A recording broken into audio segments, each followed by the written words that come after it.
Hey guys, I am back with another video. It is Manga X here. Back with another video. As I promised, Mondays is every time I actually post. And I didn't post the other Monday because if you watched the previous video, which I think most of you did, I had like a life problem. So I couldn't actually make that because, nigga, that's life. But anyways, as I promised, every Monday, every Friday, I will post. Although I didn't post twice like I said on Friday, I just really wasn't feeling up to it. After I finished the first video, because as I finished the video, I send it out. I don't edit it or anything. I just set it out unless I really need to edit it or need to edit out parts. Like I really technically have to. That is the only time I actually, edit. But I don't do that very often. I don't plan to. I originally planned to get into editing, but I realized editing is just not for me, and it probably takes a lot of time. And I'm impatient. I'll be honest. I'm an honest human being. I don't like to lie. Although I kind of lie all the time because I tell you niggas that when I'm going to do something, I don't do it. I tell I'm bringing nigga things back, I don't do it. But like, genuinely, I don't like lying. It's a thing that I don't like doing. So I already realized that it's not for me, and I'm not gonna just lie to you guys and say I'm gonna do it. I most likely, unless I get someone to do this for me, I won't do it. Honestly, it won't happen. But I found a ways around that to make it look like I'm editing, but I'm not. So here we go, guys. I guess. If you need a recap, deku after the whole sludge villain attack, Deku awakened all for one, and he has this mysterious power now, and he had sex with Cammy. Yeah, we jumped from Deku awakening the quirk to Deku getting boned. Time flies, okay? That's all I can freaking say. But let's get into this video, really. Let's go. So we start this what if at Deku in his dreams, or not really a dream, but a memory that he suppressed so long ago. It was a dark day. The sky wasn't, it wasn't raining or anything, but the day just felt gloomy. Deku looked into the sky, and this is a day that he avidly tried to forget. A day where he just wanted to forget about everything. Deku had just came home, and everybody knows that he's quirkless at this point. And the other kids are playing a very extraneous game of tag, but Deku can't play because he doesn't have a quirk. Rather being isolated from his friends not one day after everybody finding out that he doesn't have a quirk. But Deku was on the swing, just swinging back and forth until he hears a thud. He doesn't know what it is. The thud, it wasn't outside because no one could hear it. It was in his head, and it just keep beeping, all the time. And he looked in their direction. And he didn't know why he ran there, but he ran there. With every step, the beating got longer. To the point where he got out of the school or the nursery, and he went off into the distance so far away that no one could find him. But Deku went somewhere. In the distance, he could hear people fighting, punches being thrown, and wind knocking him back. But he still kept running. Something was telling him to go. Something was telling him to keep moving forward. Deku still didn't know why he went, but he did anyways. He got into a clearing and saw the two people. It was All Might and All For One. All For One charged towards All Might and punched him into the face with his multiple quirks. The fight kept going back and forth. Then eventually it gets to the point where All For One grabs All Might's side and started crushing it with multiple quirks, giving All Might his original scar. But this wasn't only thing that happened. At the simultaneously, All Might threw a blast right to All for One's face that left him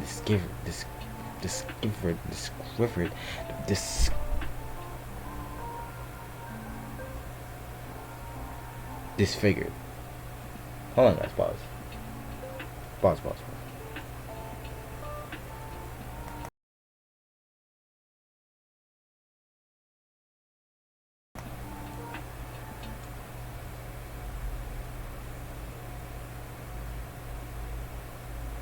Okay, so guys, I'm sorry, but I think like someone's coming in, so I don't want to like catch them in the middle of recording. So I want to make sure there's no one's coming in here. Okay, I think I'll just record until it comes in or something. Anyways, that happens, and Deku he just was there. Like, he was witnessing these two beyond human people. No, and this is including Orcs. Like, this is humanity at this point. So not beyond our human, beyond their human. This was almost godlike, and he was a front row seat. But he didn't get unnoticed for long. This guy looked at him. The guy that had his face disfigured, where it was basically flesh and bone there instead of a face. But he looked at him, and he knew he was looking at him for some reason. But then he disappeared, and in a blink of an eye, All for One was in front of him. Izuku, it's time to give this back. And then Deku woke up inside of his bed in his bedroom. Deku was panting, his body hot, his cheeks soaked in sweat. He didn't understand what was going on. He knew that it was a memory from his past, but why couldn't he remember it before now? He could tell it was a memory, because the timelines fit too close. And he's always missed a date, but he never knew what it was, because he never knew what to look for. But who was that man? And what is he? And what did he mean, time to give this back? What is going on here? But Deku gets up off of the bed and walks forward into the kitchen and gets some food. I can't remember Deku's living situation in my last video because I tended not to fucking watch it because like I believe I'm big brain like that, so I don't need to watch shit like that. But anyways, I'm just gonna guess I gave him like okay, so I guess I made him invest in Bitcoin because that was my original idea. So yeah, he's kind of rich. So okay, so pause. I'm gonna tell you something, and I want to know how you feel about it.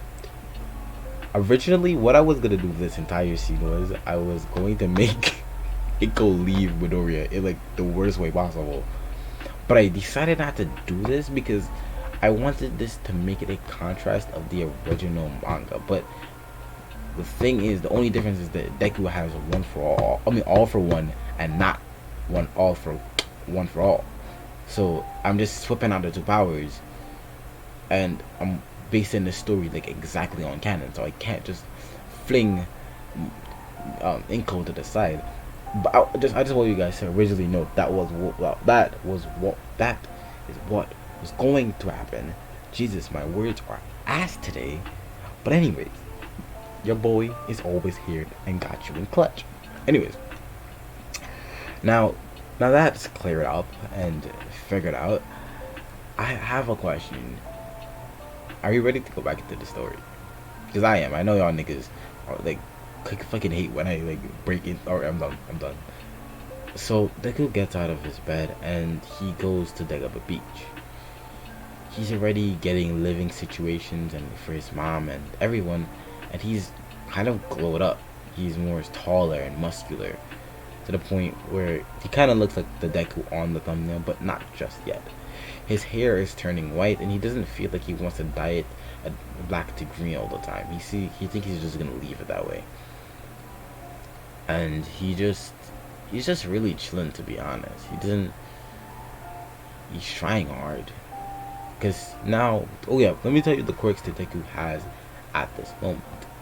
The quirks he has is telekinesis and the sludge villain quirk. This is the only two quirks he can actually take without being noticed, and he doesn't want to take other people's quirks. There's something about taking people's quirks that kind of freaks him out. It's not like he's fully opposed to the idea, but it just feels wrong to him, and he can see what he did to his mother. Like, he did take his mother's quirk, but he feels no sympathy because of it. He feels like the quirk is changed him in a way, but for so far it's been a good change. It hasn't been bad. He hasn't become a villain yet, so maybe the quirk is good for him. Maybe it was good that he got this quirk. But Deku doesn't ponder this anymore, and he just keeps training. Like I said in the original, he can make like spears and axes and spikes out of his sludge body by hardening his sludge body, and he can still turn his entire body into sludge. So he does this and like focus, but now he's more focusing on his telekinesis, training it. But the way his mother used it is to pull objects towards him, but Deku now uses his version of telekinesis to push, pull, and levitate stuff. And he starts off slow by picking up small things, but rapidly over time, he picks up bigger and bigger things. Now, let's talk about Deku's hero situation. As in hero situation, I mean his number one hero, the person he loves the most, which would normally be All Might. But the thing is now that All Might kind of crushed Izuku's dreams, to be honest. And he didn't deal with it healthily. He did deal with the best way possible, okay? But he stepped back. He realized what he was doing, and that realistically, why would All Might tell someone to risk their lives without power? It's just putting people in meaningless danger. But he also sees the bad in All Might. He no longer sees All Might through this one-sided gland or this one-sided mirror. He sees it, All Might, for not who he is. He knows who All Might is as a person. He knew he's genuinely pure and nice. But the thing about All Might is that he is too nice. He sees how the entire world relies on All Might and heroes to save the world. No one's even trying to be better heroes. They're just trying to get limelight now. And it's more or less because of All Might. Because if one person's saving the day all the time, if one person's doing all the work, why would other people keep trying to do the best when it's impossible to reach that? But there was one person that was still trying to become number one, and he found this person. It was the number two hero, Endeavor. At first, he looked over Endeavor. He didn't look. He knew about him, and obviously he's a number two hero, and he knew everything they could know about him. But he never focused on Endeavor. More or less how he is as a hero. He's one of the top hero, one of the best, and you can, to the point where you can compare him to All Might. But something that Endeavor has that All Might can never is his determination. Even though the odds stacked against him, he's still trying to become number one. And that inspires Deku. Even though all of All Might still exists, he still tries to become number one, and that's incredible to him. So he tears all the All Might stuff that he had down, and this time he doesn't, in his new house, he doesn't go all fanboy, but he does put a lot of all Endeavor posters. He even gets a little Endeavor plushie like Hawks had. If you guys are there in the manga, so I can mention these things. Oh my god, so glad y'all niggas. I don't want to spoil anything for anyone, so I keep refraining information. But now that the manga's here, I don't have to give a fuck about y'all niggas.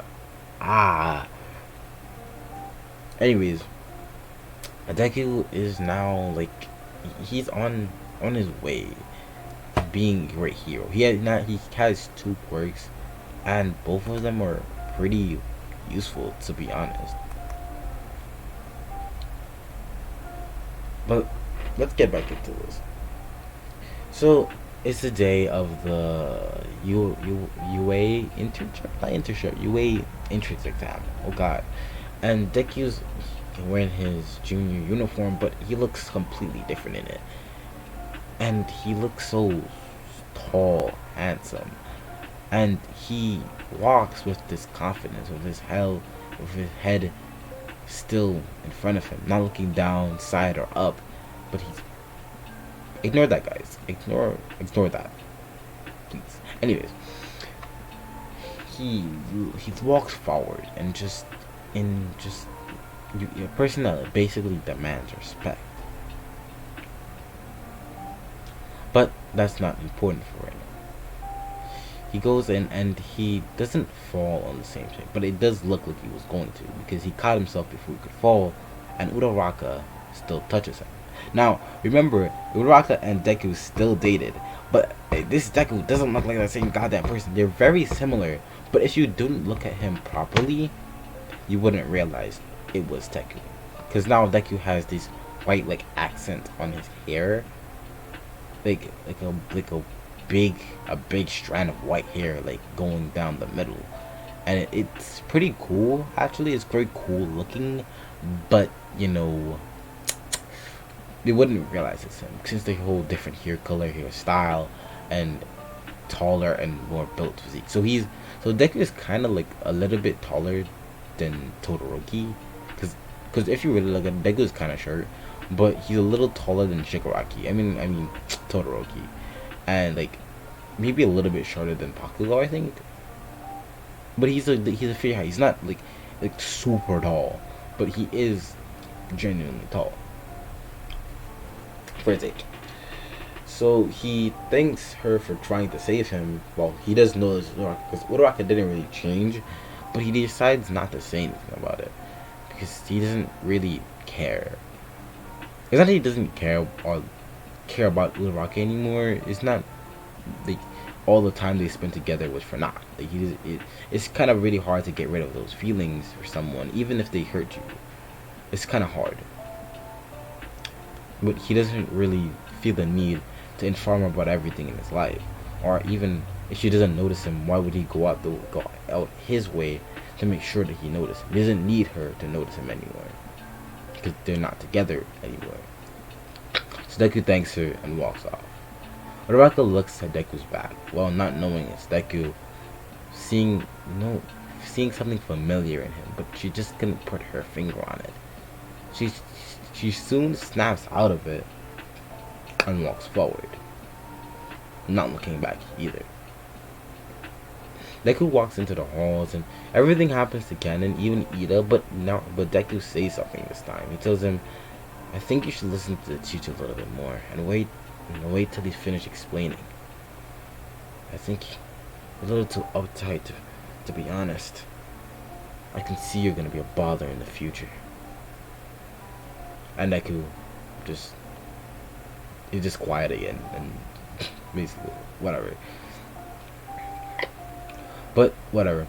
Deku goes into the exams and does his thing. Just fucks up some niggas. He throws the iron. Okay, I could go more detail to this. So Deku is at the back of the gate, wearing a black and white jumpsuit, just a black version of his original jumpsuit that he had. I think it was green and white, but now it's black and white jumpsuit that he had.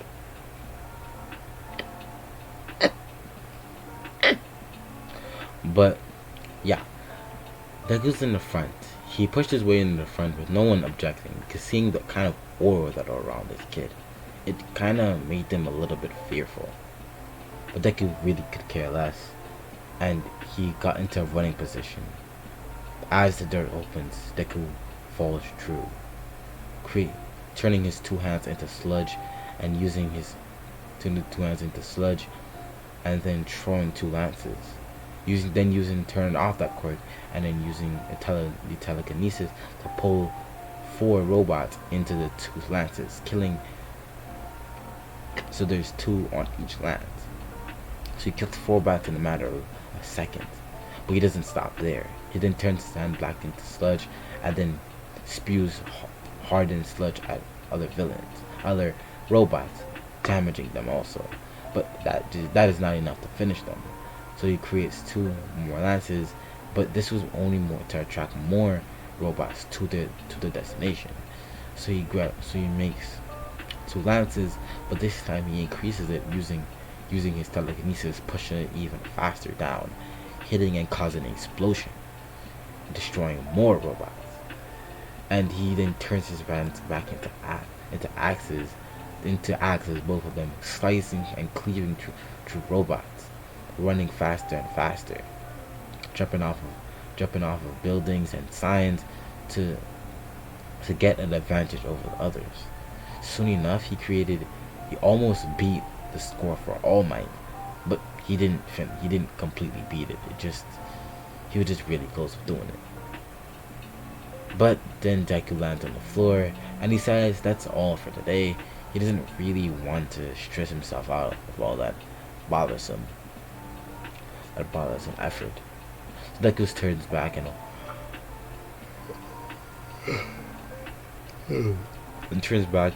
goes to turn back out and leave the stadium. That's until the 0 pointer comes in, and basically the same thing happens in canon with Uraraka getting stuck, but this time Deku doesn't really make the effort to take it down. I don't mean Deku just leaves Uraraka to die. Deku creates a sludge lance, a sludge spear or whatever, out of his hand, and then uses telekinesis and shoves it right through thing's head. It did fatigue him a little bit, but not really by much. And then he walks right back out of the stadium the same way. He also racked it up. So now he's tied to tie with All Might's score. Tie. Damn. Anyways, Deku walks out of the stadium, out of like the arena or whatever it was, like the fake city, and he just goes home to his mansion. Well, not mansion, but his very big house.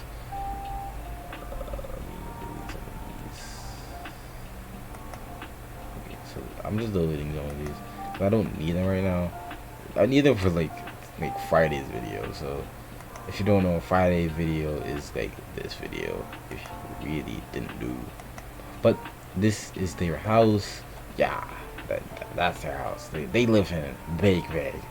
That's Midoriya and Inko's house, because Deku doesn't feel like he's ready to live on his own yet, but he doesn't mind sharing a house with his mother, and eventually he'll leave the house and just buy another one. It doesn't really matter to him.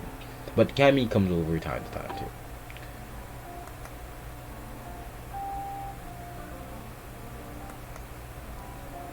So eventually, like, shit happens, bro. Shit happens, and Deku just goes home and just waits for the congratulations letter. Because he knows he won. He knows he got into it, because he's not been just focusing on his strengths, but focused on academics. So he's probably even kind of smarter than Momo.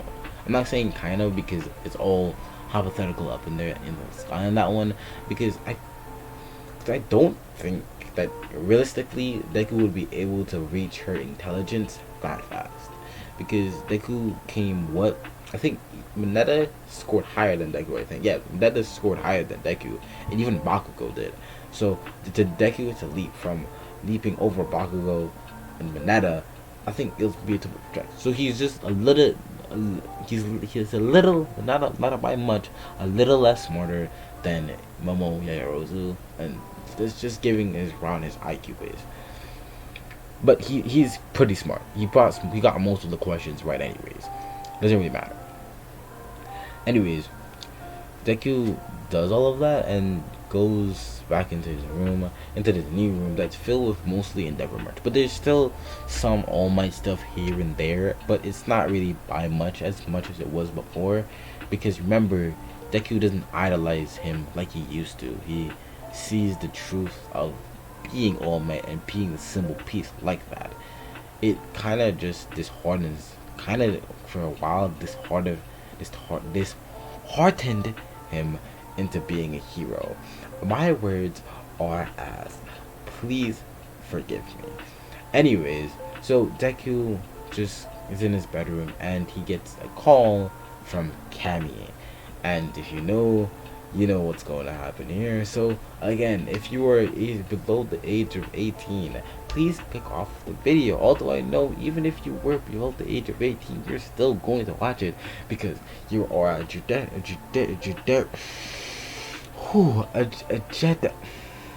a degenerate just like me. Wow, I fucked that line up so bad. Anyways, I'm just gonna keep talking. So Deku looks at his phone, at him just being kind of not being like kind of being passive towards it, and he gets up, puts on some pants and a black shirt, some gray pants and black shirt, and those fluffy flip flops that you walk through your house. And I can't remember what they're called right now, so fuck off. Anyways, Deku goes in. It's walking through the house. It takes him a while to get to the door because it's a big house and it's very big. And Deku opens the door and there's Cammy.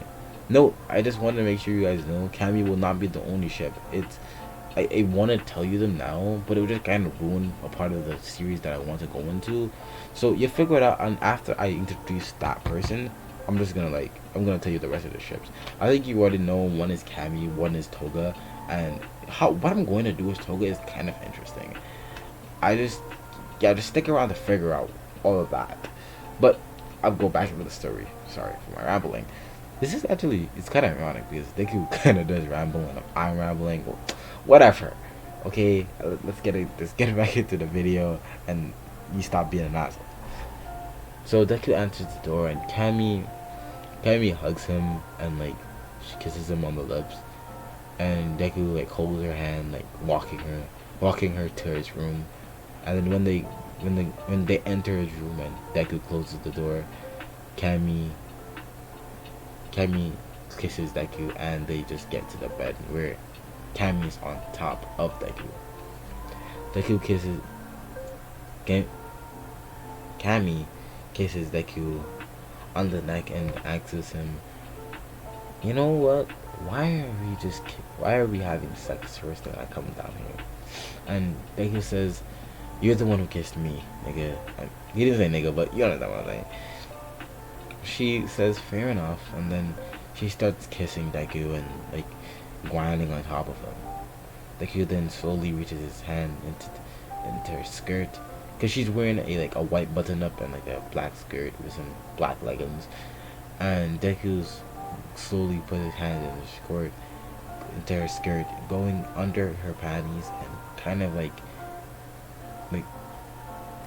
jerking her off. Like I think that's what it is. I fingering her. Yeah, damn, I forgot the word.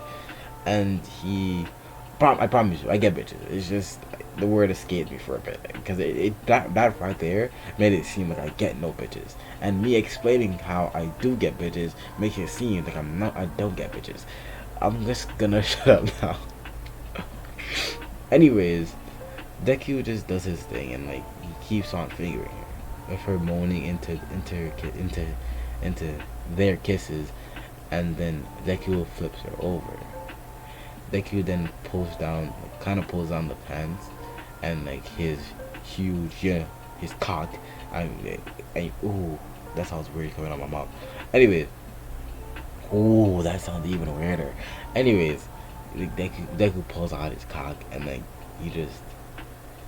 and Cammy is just laying on top of Cammy's stomach because I've told you how big it is. Oh my god. Anyway, I told you how big it is. So Deku slowly looks at Cammy and then he grabs his member and glides it up and down her pussy. Then in a moment's notice, Deku shoves it in, and then Cammy moans, jolting her body up, grasping Deku's firm, muscular body, then biting down on his upper neck. And Deku doesn't mind. He thrusts it in and goes back and forth, placing his hands on her hips, helping her bounce up and down. After a while, Deku's legs are swole and Cammy's legs are shivering. Deku get Deku then returns the favor by biting Cammy really hard, to the point where she moans in both pain and lust. Deku bites her so hard that the mark won't leave, kind of claiming her as his. Deku stops and looks into Cammy's eyes and kisses her, and says in a mumbled breath, "Sorry." Cammy chuckles and then bumps her head on top of Deku's and says, "Shut up, you idiot." And they keep on, bow chicka wow wow. Yeah, that joke was kind of horrible. But whatever. Deku goes off and they stop, and Cammy came over to spend the night. So yeah, that's why she's kind of here. And guys, pause. Okay, so I decided to tell you something. So originally, the story plot of the story was going to be, with the ships and things, was going to be Momo and Mina, and they having this weird relationship. With Mina cheating on Karashima, and it would be like a contrast is how Deku seemingly doesn't care because he's been cheated on before and he understands the feeling, but he endorses it instead of pushing it away. With him seeing how he's becoming, it's a whole other storyline that I'm gonna do eventually, but I'm not doing it in this one. But I'm keeping Momo in the ship just to give you niggas a heads up. Yeah, I'm keeping Momo, not putting in Mina because she's like a vital part of that thing, and I want to keep that like a special part. And it's probably kind of gonna be the best relationship I'm gonna ever think out. But you know what, guys?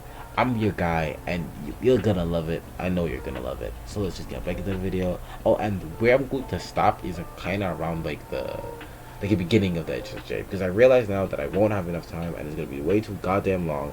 Because it's 32, and I have to go to sleep. I have to get up in the morning. I have to go to school. So yeah, nigga, I have shit to do. Unlike y'all niggas that are home every fucking day probably. So fuck off. Anyways, I'm just here. I'm gonna be chilling. Anyways, let's go.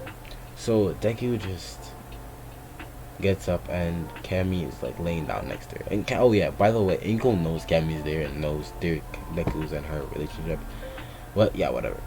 So Cammy goes in, and she's a weird one because I was originally gonna keep her at Shikotsu High. That's what the name of the school was, I think.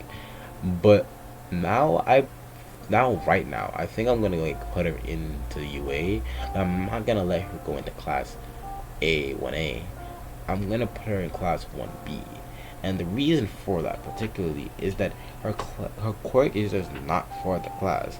And I can make arguments for some of the class, but I can't make an argument why she would be good in the combative experience.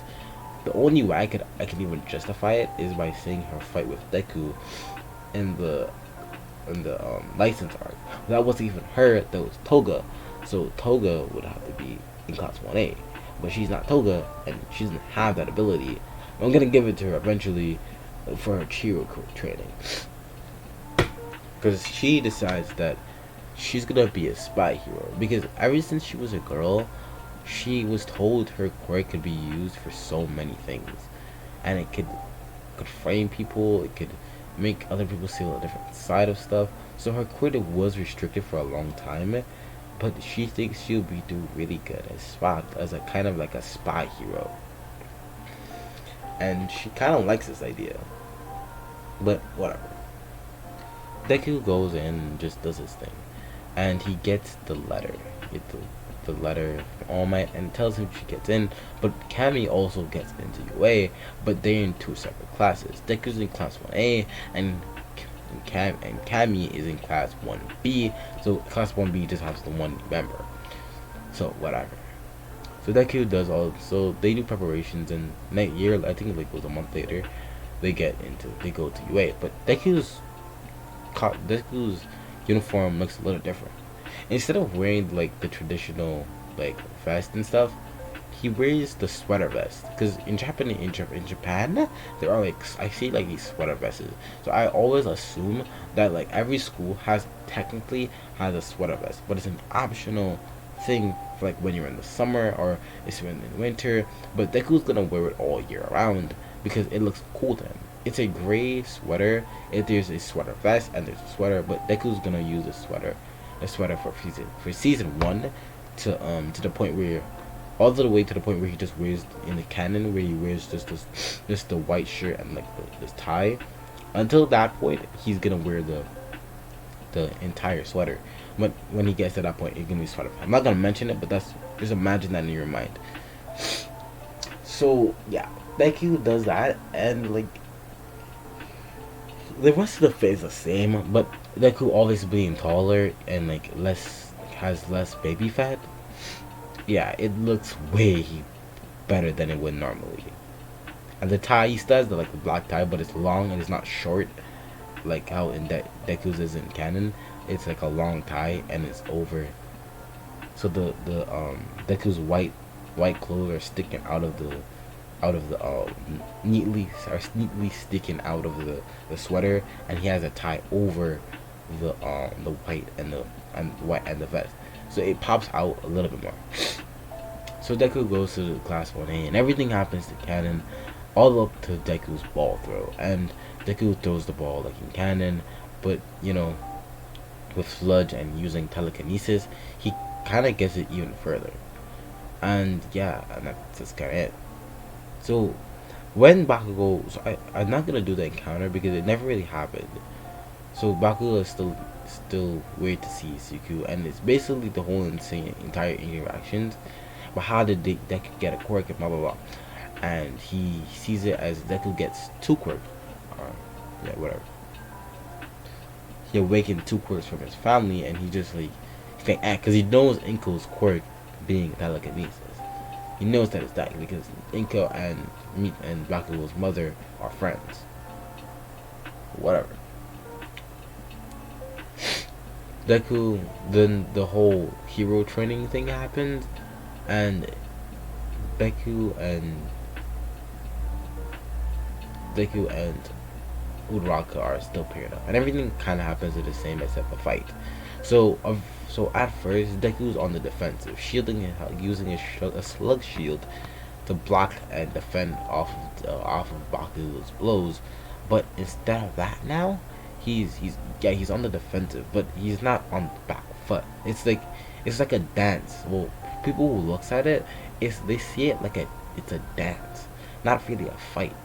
But then Deku turns his arm into a sword and rushes towards him.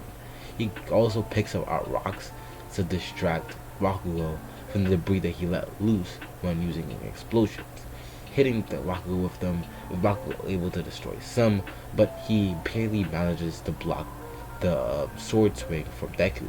But Deku then flips over and lands on top of Bakugo, jumping off of him, with Bakugo then simultaneously landing on the floor, hitting his back. And then Bakugo slowly gets up and runs towards Deku in kind of anger, and then Bakugo takes R11 explosion, but he doesn't realize this is adding to Deku, so he's using the sludge to make a shield, but also using telekinesis to get hold of the rocks. So as the smoke settles, Bakugo realizes what happened.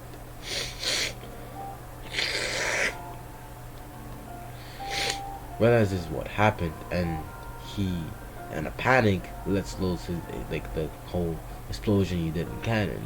But Deku shows the rocks at the same time, and using his shield, he kind of cancels out. And Deku runs up to Bakugo, and when his body's stunned, he just puts the sword to Bakugo's neck, and Uraraka claims the victory. Also, although Uraraka was hesitant to go against her boyfriend, she tries not to do it. Oh yeah, and her reaction, like, I'm gonna explain that in the next part. I'm not doing this today. Fuck, that's too much emotional shit for the day already. Go suck a cock, nigga. I don't give a fuck, nigga. You a pussy ass nigga. That's why you get no pictures, nigga. Anyway, sorry for the whole rambling. I do not mean a single word. anyways, he goes off and like the whole thing happens. And the next arc is obviously the hero training arc, which I'm gonna tell you now, which is the arc where Momo and Deku are gonna start the relationship, or like the relationship will start blossoming. And yeah, that's all I have to say really. Yeah. So guys, so I think you guys want to know like what if after this. I'll show you. I'll update. It's a 18 only what if, but I'll update the thumbnail eventually. And so when this goes on, so when this is on season, at least season 6, where like Eri gets saved, this is the time where I'm gonna pause this and start another what if. So these will be coming out for every Friday, but until I get to that, and you know how I tell stories, it's gonna take a while to get there, but y'all will have this for a while. But let's show you what is next on my agenda. Don't look at that. That was not a pair of titties, I promise. I lied. Anyways, where is it? Damn it. Yeah, those were obviously not pairs of titties, bro. It's like it's a figment of your imagination. Don't worry about any of that, bro. There it is. This what if Naruto was like Minato? And basically what this is like, what if I gave Naruto the intelligence of Minato, the technique, but he had, so it's basically Minato and Naruto fusing, and that's not what it's going to be. How to explain this properly? Naruto will achieve everything Minato did in his time, but also have the extra abilities of Naruto, but it's like the perfect merge of their powers. That's what I'm trying to say. So, and it's gonna prove it's gonna do all this shit, bro. But don't take me by my word. Let's come and watch it together, and I'll change the thumbnail eventually. I promise you. But for now, this is what the thumbnail is going to look like, and that is the end of the video, guys. Hope you have an amazing day, amazing night.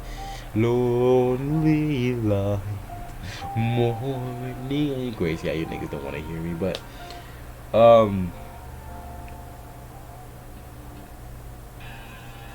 I guess that's it, and I guess goodbye, guys. Like, I'll be like, so I see you next Friday, I guess. Yield.